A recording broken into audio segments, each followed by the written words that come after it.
хоёр яамны хамтарсан ажлын хэсэг Думбай аймагт ажиллаж байна.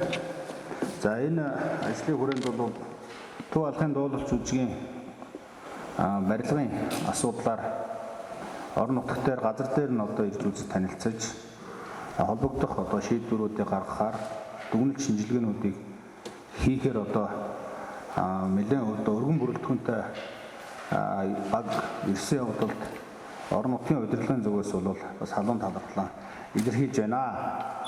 За 2011 оны 12 дугаар сарын 23-ны өдөр боловсрол соёлын тухайны яам Сүрхэкатай буу 76 дөрөв 2011 дугаартай 6.8 тэрбум төгрөгийн барилга угсралтын ажил гүйцэтгэхээрийг бол байгуулсан. За дараа нь 2012 оны 5 сарын 22-ны өдөр барилгын ажлыг үргэлжлүүлэх зөвшөөрлийг бол авч 7 сар хүртэл газар ширээний ажил хийгдэж буур хөрсийг жил өмжүүлэн 2013 оны 8 дугаар сар дод суурийн ажил эхэлсэн. За А блокийн барилгын суурь хасах 3.6 м төвшин хүртэл Б блокийн суурь 3.6 м төвшин хүртэл одоо 40% гүйцэтгэж буур хөрсийг булаагүй. За 2013 оны 12 дугаар сараас 2019 оны 6 сар хүртэл барилгын ажил одоо зогссон. Энд яг мэрэгжлийн судалгаа шинжилгээний байгууллагууд хүрэлцэн ирсэн учраас өнөөдрийн хурлын өмнө ч үзсэн хойш шаардлагатай үзнэ. Ингээд энэ дээрээс тодорхой мэдээллүүдийг орон нутгийн мэдээллийг мөн дээр нь гүйцэтгэгч байгууллагын мэдээллийг аваад тэгээ энэ сартаа багтааж бид шийдвэр гаргана. Энэ сартаа багтааж ажлын хэсэг дүгнэлтээ гарганаа. Ер нь бол энэ дуурын үлгийн дундгой нутагт Төв алхын дуулж үзийн театрыг барьж байгуулна гэдэг санаачлах бол үнэхээр чухал санаачлах байсан. Энэ барилга 2 жил үргэлжлэл дуусгаар байсан. Тэг өнөөдөр одоо энэ 10 жилийн дараах энэ нөхцөл байдлыг харахад бол мэрэгжлийн хүмүүс хүрэлцэн ирсэн байна. Энэ дээр бол одоо гүйцэтгэгч байгууллагын тухайч тэр тодорхой хариуцлагагүй хандсан байна гэдгийг харагдаж байна. Тэгэхээр энийг одоо цаашдаа энэ гүйцэтгэгч байгууллага үргэлжлүүлсэн ч үргэлжлүүлсэн ч асуудалд бол ингэж хандахгүй. Тийм учраас оролцогч талууд одоо манай соёлын яамны зүгээс, барилга готоолтын яамны зүгээс ялангуяа энэ объектор бол онцгой анхаарал хандуулж ажиллана гэдгийг бас та бүхэнд илэрхийлэх хүсэж байна. Та бүхэн маань бас одоо илүү их нягтарч хамтарч ажиллах ёстой гэдгийг хэлье. Газар шорооны ажил хийгдэж суурь тутгалтаас хэтрээгүй гүйцэтгэгч компанийг хариуцлагагүй хандаж улсын ажлыг гацаасан ч гэж хэлж болно. Барилгын ажил үргэлжлээгүй хугацаанд гүйцэтгэлийн ажлыг хадгалалтын горимд шилжүүлээгүй, цутгалтаас дээш гарсан арматур төмөр зэвэрсэн. Ийм байдлаар барилгыг цааш үргэлжлүүлэхэд хүндхэн байна гэж барилгын салбарынхан дүгнэсэн. Барилга хот байгуулалтын яамны барилгын материалын үйлдвэрлэлийн бодлогын хэрэгжилтийг зохицуулах газар барилгын хөгжлийн төвөөс одоогийн гүйцэтгэлээс дээд шинжилгээ авч хяналтыг хийсэн дүгнэлт 7 дугаар сарын сүүлээр гарч барилгыг цааш хэрэгхийг шийдвэрлэнэ. Тус барилгын ажлыг үргэлжлүүлэхээр улсын төсөвт шаардлагатай төсвийг суулгасан. Харин суулгасан төсвөр ажил хийгээгүй улмаас төсөв буцаан татагдсан гэдгийг барилга хот байгуулалтын яамнаас мэдээллээ. Барилгын ажил эхэлснээс хойш 10 жилийн хугацаанд 4 жил барилгын ажил цартсан, үлдсэн 6 жилд их бага хэмжээгээр ажил хийгдсэн гэж гүйцэтгэгч компани мэдэгдэж байгаа юм а. Эндээс бид хүн тодорхой нэг одоо шийдэлд хүрэхээс илүү нэгдсэн нэг ойлголтод хүрье. Тэр ойлголтоо одоо судалгаа шинжилгээ хийж байгаа байгууллагуудын дүгнэлтэн дээр үндэслээд цаашаа явъя гэдэг байдлаар гэж ажиллаа төлөвлөж ирсэн байгаа. Тэгэхээр 2 сарын хамтарсан тушаалаар батлагдсан ажлын хэсэг байгуулагдсны дараахан бид хүн бас барилгын хөгжлийн төв рүү чиглэл өгөөд 2020 оны 4 сарын 13-нд энэ одоо захин мэдээлэлд орсноор бол барилгын хөгжлийн төвөөс Мегмар Сүрэ Эрдэнэчимэг гээд хяналтын инженерүүд ирсэн. Тэдний тайлан уншихад яг өнөөдрийн байгаа байдал бол тэр хэврээл байгаад байна гэсэн үг. Харьяа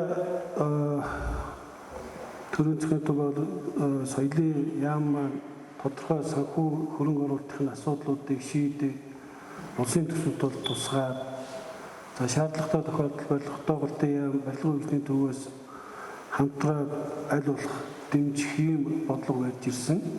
Харамсалтай нь энэ тодорхой үр дүнд хүрсэнгүй. Тэгэхээр бид хүн эргээд энэ дээр цаашид яах ёстой вэ гэдгийг одоо нэлээд улс ортой нотлох баримттайгаар цаашаа явна гэсэн ийм байдалтай байгаа. За 2011-ээс 2013 оны хооронд бол Суур компани бол газар шорооны ажил хийгээд одоо гэрээний хугацаа дууссан. За тэгээд 2014-өөс 2013 онд бол урьдчилан төлөвийн болохоор бол 2 тэрбум 40 сая төгрөг авсан. За тэгээд 2014-өөс 18 оны хооронд бол улсын төсөвт бол хөрөнгө тусгагдаагүй. За 2019-өөс 20 онод бол улсын төсөвт 2 тэрбум төгрөг тусгагдсан.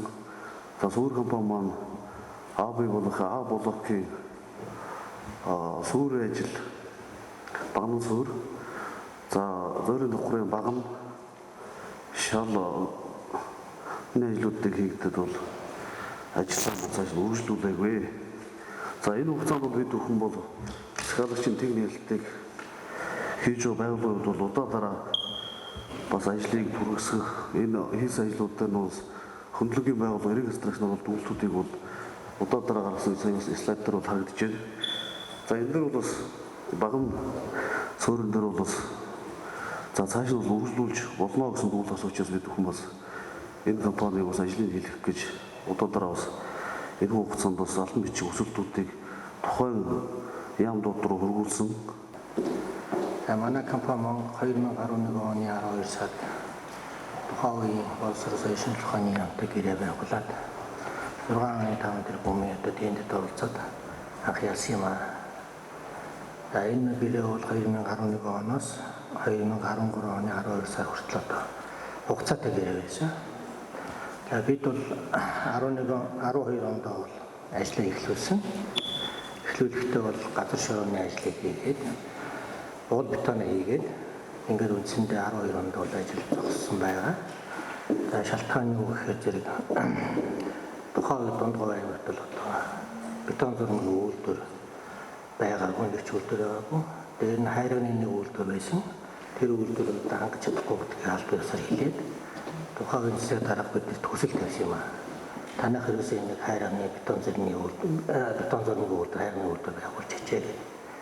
Бид 12 онд үндсэнд ажиллаа зогсоогоод 13 онд үйлдвэр байж эхэлсэн. Одоо энэ дундгой аймгийн хойдлоос 5 км орчим байгаа.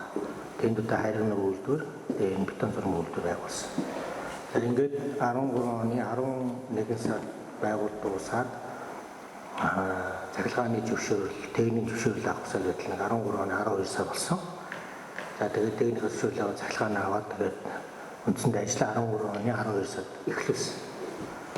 За энэ хугацаанд бол бид нийт одоо энэ барилга маань үндсэндээ 117 суур, аяган суур, тэгээд дам нуруу, эргэн тойрон бүс бетон байсан.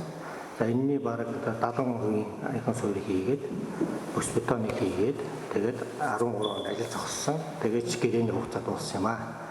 За тэрнээс хойш 14, 15, 16, 17, 18 онод бол төсөвт мөнгө тавигдаагүй, гэрээч одоо цааш сунгагдаагүй. Бид үндсэндээ бол энэ хугацаанд юм хийж чадаагүй.